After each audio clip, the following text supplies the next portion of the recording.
Hello, I'm Garner Mayor Ronnie Williams. We're here today for another installment of the segment that we call Great People in Garner. With us today is Mon Peng Yueh and Thomas Sayre. Welcome to the show. Thank you. Please introduce yourselves and tell our viewers a little bit about your background, your history, and your training, and what got you to where we are today. Mon Peng. My name is Mon Peng Yueh, and I'm an architect here in Clearscapes. I graduated from NC State School of Design. It's called College of Design now. So I have a bachelor's degree, and I've been in the architecture field for over 20 years. And I've worked here at Clearscapes for almost 16 years. Honored to be working with Mon Peng. My name's Thomas Sayre.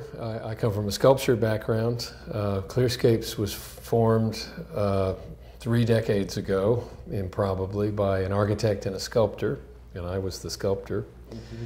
So my training is in making things, and where Clearscapes really has a kind of unique take on things is we function at our best as architects and artists, mm-hmm. where the design is architectural in nature, and then we, in the case of the Garner project, we actually built pieces of it ourselves. Distinguish between architect and artist. You mentioned the differences. Well, architects in this country are licensed to build buildings, and the license has to do with making sure those buildings stand up and are engineered correctly and function as machines in a way. But on the other end of the spectrum, architects act like artists at their best in fashioning spaces that where the spirit might soar, which is not unlike art. Mon Peng, you're a Garner resident. How long have you lived in Garner, and what brought you to Garner? We've lived in Garner for almost 10 years, and what brought us to Garner was when my late husband and I were looking for a new house, and we visited many towns around Raleigh. We want to stay close to Raleigh, and when we visited Garner, we were really impressed with the people there. You had mentioned the people, and we just found the people to be very friendly. And when we visited the neighborhood that we're in now, Heather Woods, we just knew immediately that that was the place for us. The location is wonderful. It's close to the lake, Lake Basin Park. So from where you live, you can visit the park and see the construction going on? That's right, that's right. And on the weekends, you know, when we have a time, we'll walk or bike there on our leisure time. So it's a wonderful place to live. Okay, besides the Veterans Memorial, are there other projects that the viewers may be interested in that y'all been involved with? We haven't done any other projects in Garner itself, but we're very excited about the fact that the recent bond referendums were passed, and that would allow Garner to undertake major renovation and improvements to the town hall, to the police station, and also to revitalize downtown. And one of the things that we really focus on at Clearscapes is revitalizing downtowns through renovation of buildings, adaptive reuse of buildings, and we've done that in many towns and cities in North Carolina. What are some other projects that y'all worked on in the area or outside the area? You mentioned Colorado recently. Well, as an artist, I'm fortunate to work all over this country and on occasion outside of this country. We've done a pretty substantial piece in Thailand, for instance. We've worked in Canada, worked quite a bit in Colorado, in Arizona, Washington, D.C. So we've worked all over. As architects, we tend to work in this state. I mean, the Downtown Convention Center, the Raleigh Convention Center, is one of our projects where we were able to design the building, and we created what's really a louver, but it's called the Shimmer Wall, and it's this sparkling, movable wall that is where art and architecture again came together in a really wonderful way. Mm-hmm. We worked a lot in Clayton, a neighbor town. Have done a lot of their civic buildings, the police station, the rec center, and the town hall. Yeah, a lot of our projects are kind of public use buildings, like art centers, museums, libraries, town halls, police stations, things like that, that really have a great impact on the citizens of that area. Okay, the Veterans Memorial, that's probably the reason we're here today. How did you learn about it? How did you get involved with it? the design work? I learned about it from a postcard. I received a postcard in the mail, and so that's how I learned of the competition. So I brought that postcard in and spoke with Steve Schuster, who's the other founding principal of Clearscapes. And I told him that I really am interested in this competition. I think we should submit for it, and he agreed. So we actually, at some point, we had majority of the folks in office involved in it.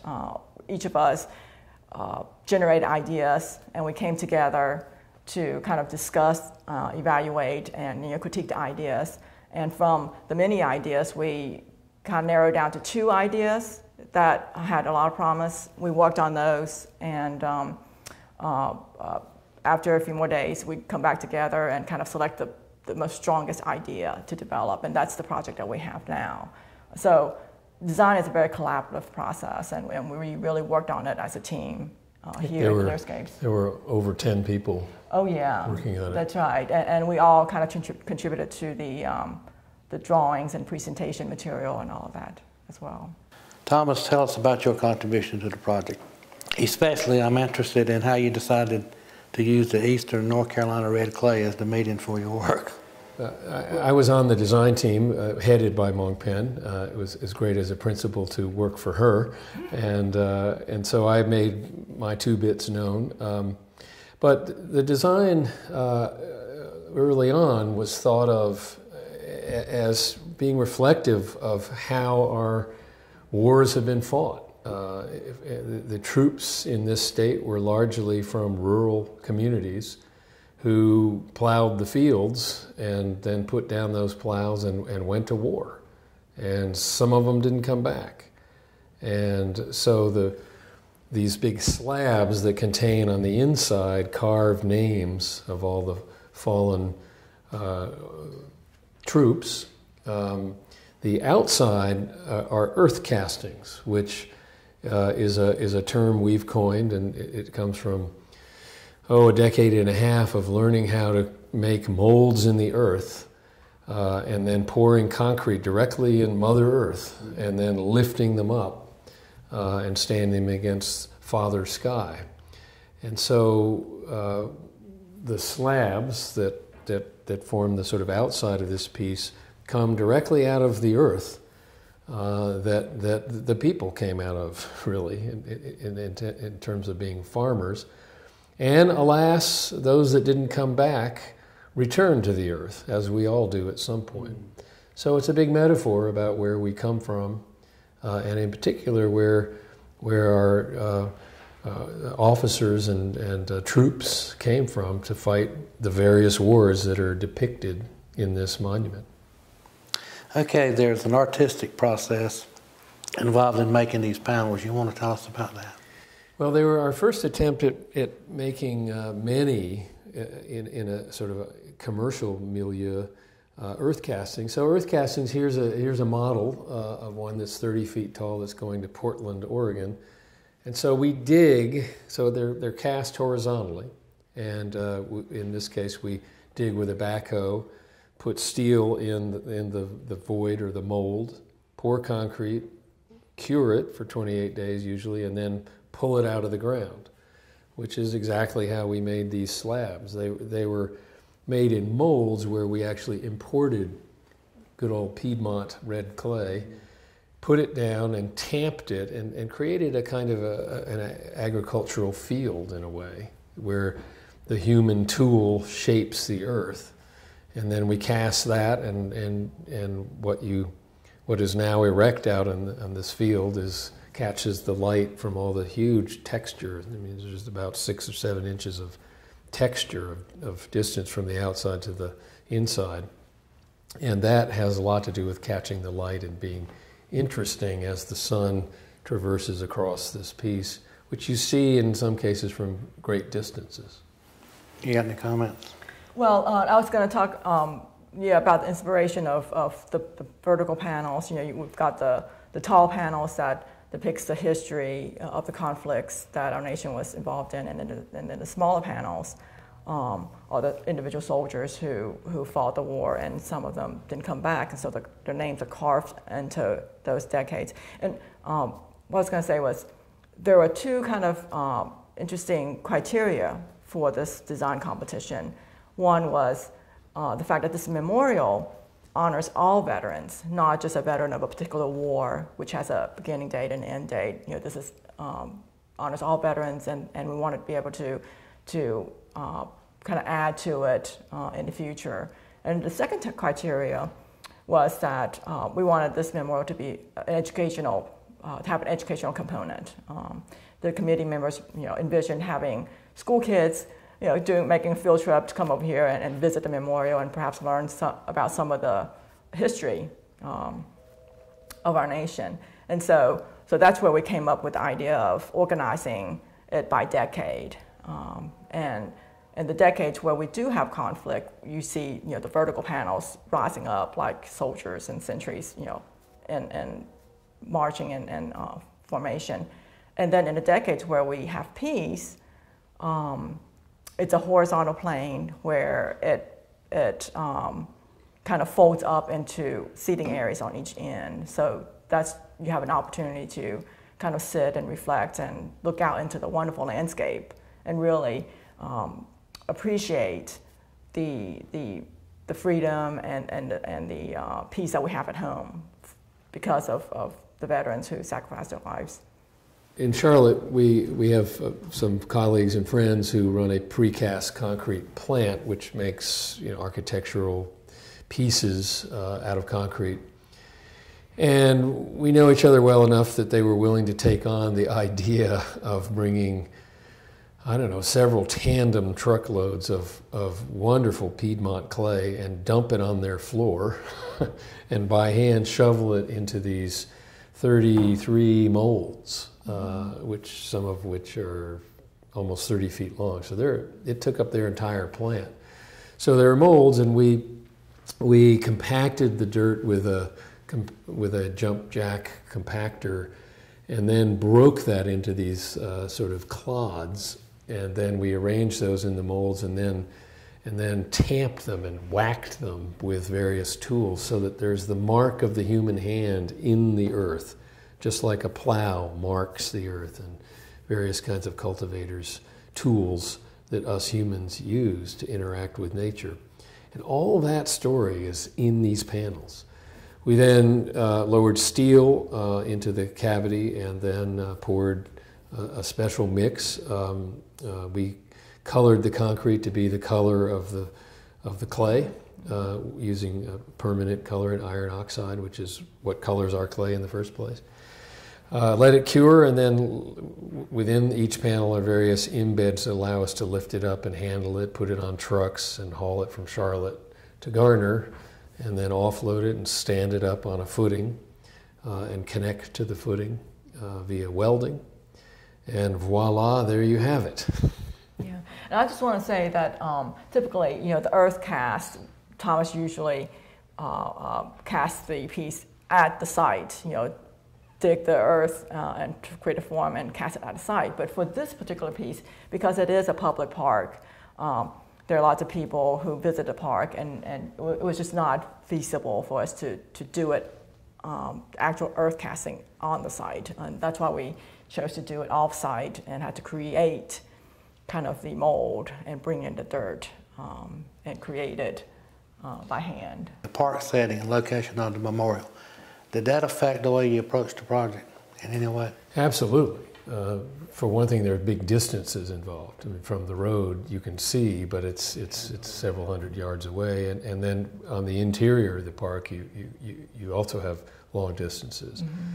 So you can see it, and it makes a kind of sense as a sculpture, if you will, from a distance. But then there's a very different experience when you actually get close and enter it and start mm-hmm. reading the text and reading mm-hmm. the names. And we wanted there to be a whole progression of experiences from long distance to close up. Mm-hmm.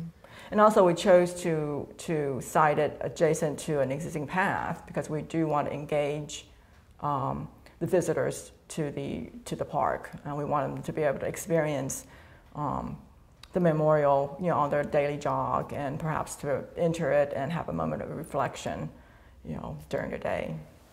We touched on this off camera, but since you are a Garner resident, does that have a special meaning to you or for you Certainly. to do this type project in the town that you live in? Certainly. It's a great honor to do a project like this, but because I live there, it's especially gratifying to work on a project like this and to be able to have family, friends, and neighbors to visit and to be able to enjoy the space. And also for me to be able to enjoy the space. Most times we don't have the opportunity to really utilize the buildings and the projects that we design. So for me, it's like having a commissioned work in my backyard. When Mon Peng came to the principals, the old guys in the firm, it was not a long conversation. She said, "I want to do this. I live here, and it's important." And we said, "You're right. Of course, we should do this." Do this meaning enter the competition, which is a lot of work. And that's good. This memorial will probably withstand the test of time 50, 100 years down the road. How do you think it will affect the people who are a different generation and get to take in and visualize and actually approach this memorial? Well, it depicts the entire history until now, starting in the 18th century, of conflict. And you can see where the conflicts occurred in our several hundred years of history, and you can see when it didn't occur. And it's pretty dramatic. There's a panel where it did occur, and then there's a horizontal panel, as Mon Peng said, when it's a peaceful decade. And I hope that as the generations go forward, that visual representation of what conflict means, why there was a conflict and who paid the price, that might inform how we approach conflict in the future.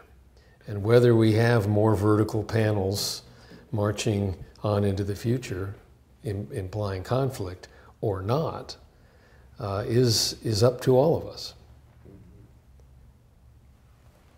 Yeah, I certainly envision this memorial to be utilized, and I kind of envision it like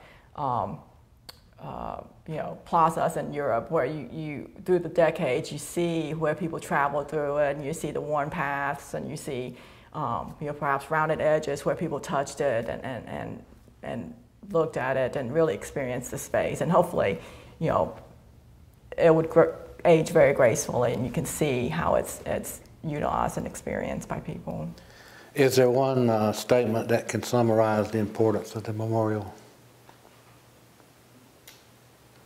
And do y'all have relatives that are veterans? Anybody in your families? Yes, very, very much so. I come from a Navy family. Yeah, no, I don't have any relatives who served in the U.S. Army. They served in Taiwan, where I came from. But I certainly can empathize with families who have lost loved ones. So I can definitely relate to that. Okay, as we move forward in history, 50, 100 years from now, there'll be periods of peace, hopefully long periods of peace, and there will probably be some more war, but do you have plans to incorporate this in the memorial? The way we addressed kind of the future was at the end of the memorial space, we've got several panels. We've got one large panel with the punctuations through the panel. And the way I kind of designed that was those openings are, the number of openings are the same as the number of stars we have on our flag. And the proportion of that is kind of like the American flag, where we've got the stars. And then we have the smaller panels on the other side and the benches. And that's where we would be able to add future names. But hopefully, like you said, we all want periods of peace, and hopefully, we could achieve that and not need to add, but it's there. And we've got seating there for you to sit and contemplate and reflect on the future. It's really up to the town as to whether the system we've created, showing the description of conflict and the names, whether that marches on or not. It's up to us as a culture as to whether we have conflict or not, but it's also the town could choose not to add to it, but rather let the memorial end on May 4th, and then whatever future conflict happens is a different memorial. And so you could sort of mark the time like a cornerstone does in a building, that this memorial depicts the beginning of this country until May 4th, 2013, or it could choose to keep going. This is a $500,000 project. With your experience across the country, is there anything comparable to it, value-wise? Well, in terms of the design, very much not. I mean, this is a very unique design. That's good. Yeah. As far as the budget's concerned, we knew going into it, it's hardly an opulent budget, given the size. We worked on well-funded projects and poorly funded projects, and this is somewhere in the middle. We all had to struggle to get this done, get the design done for the budget. Yeah. But I will say that for the size of Garner, to be able to accomplish a memorial like this, to be able to raise $500,000, from the communities and the businesses and citizens, it's very impressive. I know we've worked with other towns that are larger than this and are not able to raise this kind of funds for their own memorial. So we're definitely very impressed. And we know the people in Garner is very generous and very civic-minded to be able to support and accomplish this. Okay, obviously there had to be some interaction and maybe daily or weekly communication with the members of the committee. How did that play out? Was it a good relationship, a good communication? Tell us about that. Yes, the working relationship with the committee was wonderful. All the committee members there, we worked with them specifically on the development of the text of the information. But we're really excited about it, and I hope that you will value what has been done, not by me, not by Harold Annis, or not by this committee, but what has been done by our community. It's just amazing. But then when I think about it, it really isn't, because that's the kind of community we are. We do the right thing at the right time. And so, this memorial speaks to the community and the fact that Garner is absolutely a great place to be. And they had engaged with Dr. Craig Friend, professor at NC State University, who came up with a wonderful kind of narrative for each panel. And it's really a great way to kind of summarize the decade and have he had the quotes for each decade, so it helps you kind of remember what the important aspect of that decade was. So it worked very smoothly with the community. I know y'all take a lot of pride in being involved in this. Is there one statement you would make to the younger generation about this memorial? We may have already touched on it, we probably have. May there be no more vertical panels. Yeah. That's the statement, which is pretty graphic. And imagining a new panel is to imagine serious warfare. Let us not go there. We'll close it out. We want to thank both of you for taking the time to be with us today. And we do feel blessed that y'all have been involved to the extent that you have with this project. So if we don't see you before, we'll see you on May the 4th. It's been a pleasure. Thank you for the opportunity. Thank you.